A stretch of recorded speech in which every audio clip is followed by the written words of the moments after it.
అందరికీ నమస్కారం. మీనాకుమారి చిదలవాడ. ఈ వీడియోలో అమ్మవారు శివుణ్ణి శివ పంచాక్షరి మంత్రం ఉపదేశించమని అడుగుతారు. ఆ విషయం గురించి ఇప్పుడు తెలుసుకుందాం.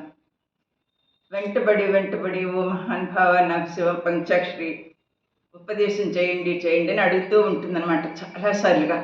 అప్పుడు ఈశ్వరుడు అంటారు, ఇది చాలా జ్ఞానానికి సంబంధించింది, నువ్వు ఇంకా అచంచలంగానే ఉన్నావు, నీకు ఇంకా కొంచెం జ్ఞానం సిద్ధిస్తే కానీ నీకు శివ పంచాక్షరి ఉపదేశం చేయటానికి కుదరదు అని చెప్తారన్నమాట.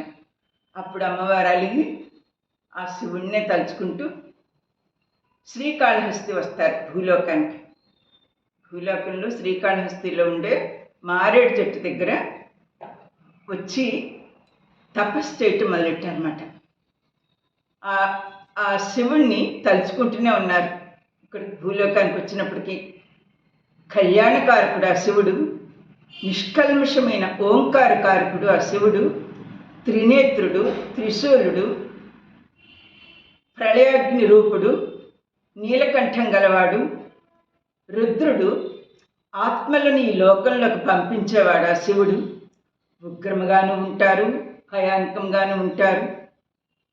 మంచుకొండల్లో శివుని నివాసము అని ఆయన్నే స్మరించుకుంటూ ఉంది. ఇంకా తప్పదు, మళ్ళీ ఆయన దగ్గరికి వెళ్ళాలంటే నేను ఈ శివ పంచాక్షరిని నేను తీసుకోవాలంటే ఆయన దగ్గర ఉపదేశంగా జ్ఞానం కోసం తపస్సు చేయాలని చెప్పి ఆ మారేడు చెట్టు దగ్గర కూర్చుని తీవ్రంగా తపస్సు చేయటం ప్రారంభించింది. చాలా కాలంగా తపస్సు చేయగా చేయగా శివుని అనుగ్రహంతో జ్ఞానాన్ని సంపాదించారు. అప్పుడు జ్ఞాన ప్రసన్నగా శివుని చేరుకుందనమాట. శ్రీకాళహస్తిలో అమ్మవారి విగ్రహం శివ పంచాక్షరిని ఆ మంత్రాన్ని వింటున్నట్టుగా ఒకవైపుకు వంగి ఇలా ఉంటారన్నమాట అమ్మవారు. శ్రీకాళహస్తిని దక్షిణ కాశీ అని కూడా అంటారు.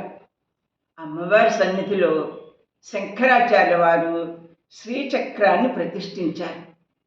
అక్కడ కుంకుమ పూజలు అవన్నీ విరివిగా జరుగుతుంటాయి.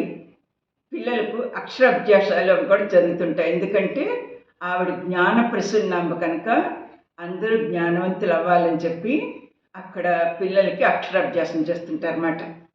అందరూ తప్పకుండా చూడండి శ్రీకాళహస్తి. అక్కడ ప్రతి ఒక్కరూ మోక్షాన్ని పొందుతారు. నా వీడియో కనుక మీకు నచ్చినట్టయితే లైక్, షేర్ అండ్ సబ్స్క్రైబ్.